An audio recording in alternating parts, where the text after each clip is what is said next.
ka. Marunong ako magsubo. Gusto ko lang magpa-baby. Bakit hindi ba kayo binibaby? Ganyan na anak mo. Kainom mo lang. Isda. Ayaw ko subukan si Tipi. Bakit ba? Sabi niya ni Manang, pakailan mo ba ito? Itong hotdog namin, Bebe. Itong hotdog namin. Mas stretch. Mm. Sarap ng hotdog namin. Yung hotdog din na ano, yung Yung yung hotdog niya. Bakit ang hotdog mo? Oh, Yung hotdog namin. parang buntot ng pusa. Ako kumain ng isda. Yung kayang, ang kayang.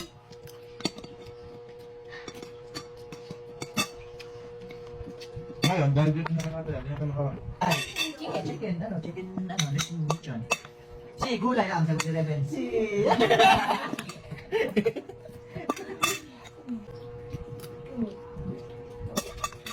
Yan naninigas.